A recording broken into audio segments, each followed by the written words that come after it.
Good morning, beloveds. Eyes are a little sore today. So, alright. It is August 5th. It is Friday. That means I get to go to the park tomorrow. Yay. Can you tell I look forward to going to the park? Our title is, I Live a Rich Life. The first quote is, But seek ye first the kingdom of God and their righteousness, and all these things shall be added unto you. Matthew 6:33. The second quote is, Life lies open to me, rich, full, and abundant. My thought, which is my key to life, opens all doors for me. And that is The Science of Mind, page 305. When we engage in affirmative prayer work, such as spiritual mind treatment, we often consider a rich life as one of our aims. Lots of money for our own personal use. While richness may have a great deal to do with money, there also exists a broader definition of the rich life. In defining the word rich, the dictionary refers to it as having abundant natural resources, well supplied, valuable. These words add a dimension that is certainly much wider than simply having money. The rich life begins in our consciousness. Our abundant natural resources begin with the mining of our intelligence. Assuredly, we are supplied with the infinite power that moves through our own mind, and we most certainly are valuable to the complete expression of God. As an awareness of this truth creates the circumstances favorable for an affluent life, if that is our desire. If money is our desire, let us not fool ourselves by thinking we can come into possession of great sums without first attending to the consciousness of richness.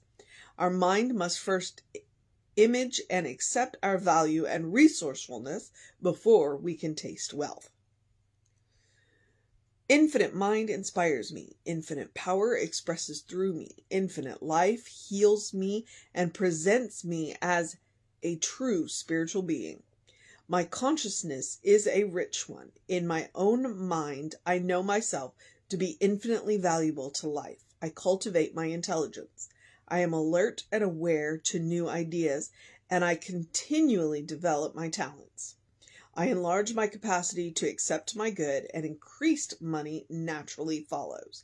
I give constant thanks to the giver of all good through generous gifts to life. And that's MS, so that's Margaret Stortz. All right. Oof. Now, if you have watched any of these where we have touched on abundance, you know that I am a big proponent for expanding the definition of prosperity and abundance well beyond money. Well beyond money. I've had conversations, off and on about money. And one of the things is that money isn't real. Money is an agreement. Money is energy. Money is an exchange. Money can be God in action. It's not anything in and of itself. It's just not. So the idea of just having lots of money does not appeal to me. As we were going through the, Raymond Charles Barker book, one of the things that he said about abundance, it's to be able to do what you want to do when you want to do. That's his definition of abundance or prosperity. And it involves money. Okay? It does. Just like I just said, the idea of having lots of money doesn't appeal to me. But the idea of being able to do what I want to do, when I want to do, that appeals to me. And that does require money. So money isn't bad. Money is not evil.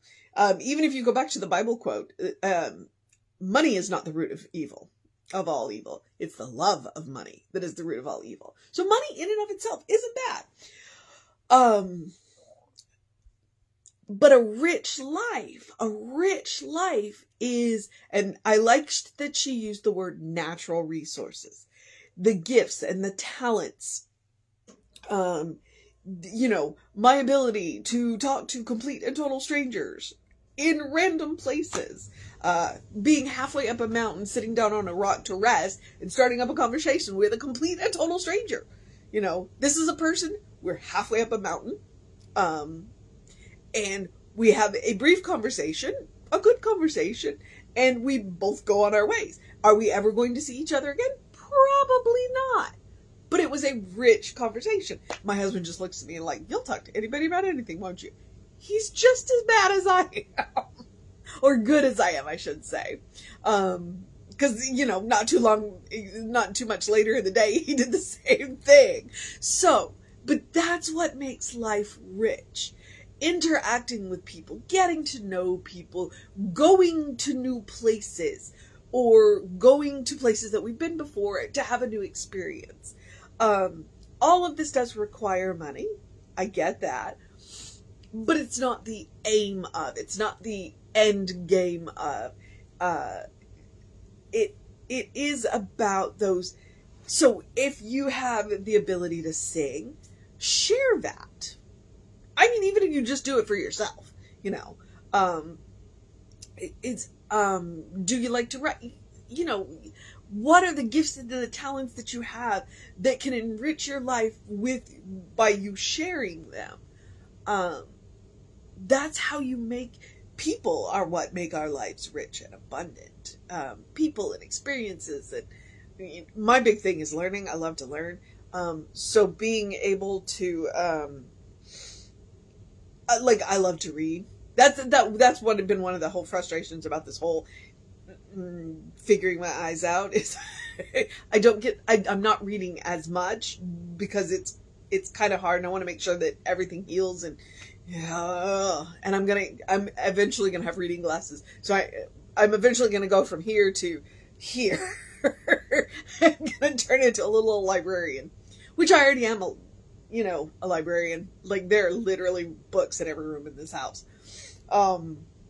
Yes, every room in this house. But that's what I consider a rich life. Those books contribute to my rich life. They take me places that I may never go. Especially when they take me to places that don't exist. They only exist in the mind of the reader and the writer. And so, and that's part of that natural talent, that natural gift, is my ability to, when I read, to imagine these places in full color, to engage all of my senses in these stories, and really enjoy them. And I tell stories. And so that's a gift and a talent, so that that's one that I can share when I tell stories. Like this is part of my abundant life. This is part of my rich life. Sharing with you and thinking through things. And so, don't get stuck on one thing. Life is so much bigger than that. And in this case, we maybe don't get stuck on money. But that's one of the reasons why I like the phrase from Emma, look for the good and praise it. Look for the good and praise it. And I like to say, look for the little goods. The big goods tend to smack us in the face, but it's the little goods that add up. And it's the little goods that add up into that rich and abundant and amazing life. So, all right. Boy, I had a lot to say today. I really enjoy Margaret Stortz writing. It's just really, and every time I pronounce her name, I pronounce her last name differently. So, okay, so I think I'm good. Let's see. There exists a broader definition of a rich life. She used the dictionary to fish the dictionary. And then she reminds us a rich life begins in our consciousness. Just like heaven is a state of mind. Heaven is a state of consciousness. That starts up here and in here. And when these two can agree on the definition, well, nothing can get in your way. That's the truth. Our abundant natural resources begin with mining our intelligence. Okay, so assuredly, we are supplied with the infinite power that moves through our own mind because we are using the mind of God. We are using the divine mind. We have infinite intelligence, which means We have infinite opportunities for a rich and abundant life. And sometimes we just need to slow down and go within and decide, you know what, is this really, really what I want? Okay. Let's see. And I like that she says we most certainly are valuable to the complete expression of God. So, your mission today, should you choose to accept it, our mission today, should we choose to accept it, is to contemplate and accept the idea that we are valuable to the expression of God. Okay? And I know that's a weird one, but I think it's something we don't think about. You are a valuable expression of God. Okay? Own it. What does that mean to you? What does it look like? What does it feel like? Actually saying that out loud just kind of makes me want to sit up a little straighter. I am a valuable expression of God. You are a valuable expression of God. That is the mission today. All right? So, you got your mission. Then the other thing, same one that we do every day, which is to do something loving for ourselves, do something kind for ourselves, do something compassionate for ourselves, whatever that looks like. Whatever that looks like. And I just lost my, just lost my mind, and it's all right. Okay, so, take a nap, take a walk, eat something really amazing, engage all 5 of your senses, do something that you haven't done in a while. Like I said, if you like to sing, maybe go and do that. Either for yourself or they're karaoke all over and people go engage all of your senses. Do something that is both self-care and enjoyable. All right. So, engage all of your senses. I can't be any more explicit than that. You deserve your own love. You deserve your own kindness. You deserve your own compassion. Practice on yourself. Create a bank so that you have extra. So on those days that you need a little extra, or you meet somebody that needs a little extra, you got plenty to share. Plenty to spare. You're a beloved child of God in whom God is well pleased and well represented. Remember that valuable expression of God? That would be you. Okay. So do something to engage your mind and your body. Drink plenty of water. They're talking 60% chance of rain today. They're talking we might not hit the hundreds today. We'll see. And I looked at the weather app yesterday at the urging of my boss and went, oh, it's just going to rain for the next 10 days. So, take an umbrella to work. Have faith, right? Drink plenty of water, though. Keep drinking plenty of water. And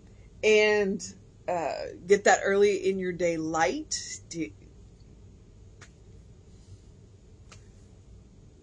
Reset those hormones.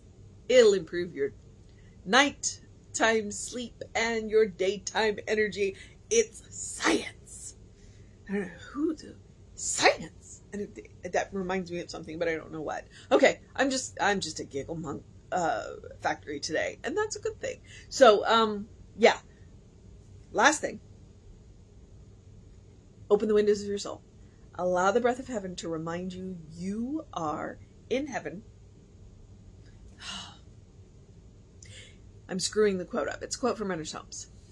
Open the windows of your soul. Allow the breath of heaven to remind you you do live in heaven right here, right now. It's all around you all the time. There we go. There we go. You know, when you screw the quote up, just start over. Okay. And take him as advice. Look for the good and praise it. It is a state of mind. It is a state of consciousness. It means that we can create it anywhere that we are because we carry it within ourselves.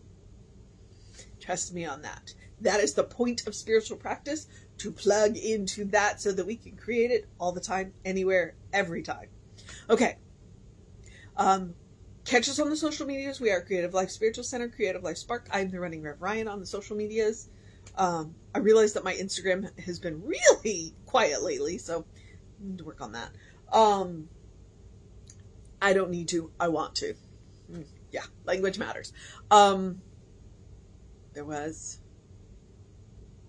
Oh, email info@creativelife.org to figure out what's going on so that you can get hot links to the book studies, to the classes coming up, to the Lunasa. We're going to do a Lunasa ritual this Sunday right after service. So that'll be interesting. Trust me. Yeah. And there was something else. The hot links are hot. So have a great day, an amazing day, a wondrous day, a fantastic day, a fantastical day, a magical day, an enchanted day, a good day. And if that is too much pressure, simply have a day, because you are enough, just as you are. You are a beloved child of God. You are a valuable expression of God. You are valuable to the expression of God. That is who you are. That is who I know you are. Okay, and I've got to go to work. So I'm going to move into the process of my day, and I am going to remind you that Reverend David should be on around 5 p.m. with you. I will be back with you around 9 a.m. Park. And hopefully I'll have a blue jay or squirrel story for you then. So, take care of yourself, know that you are loved, and I will see you next time.